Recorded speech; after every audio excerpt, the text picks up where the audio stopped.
How to set up Google Backup Photos? It's pretty easy. What you need to do is go to the Google Photos app, just open it. You can see on the screen, go to the Google Photos app. You can see simply at the right type corner, top right corner, you can go to the profile icon.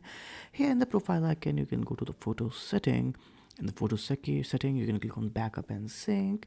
Here, after backup and sync, you have to turn this toggle on. If this is not on, I remind you, if this is not on, you just have to toggle it on. After that, you can return to the photo of home screen, then tap on a profile icon to check the status of your backup. You can click on complete backup. That's so simple. Now you can find the photos you took on your phone when you find the Google's sign in or any device.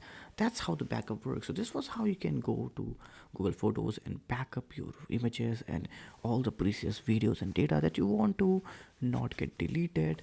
And Google Photos again is a Google product, just like a gallery function, but on a cloud basis.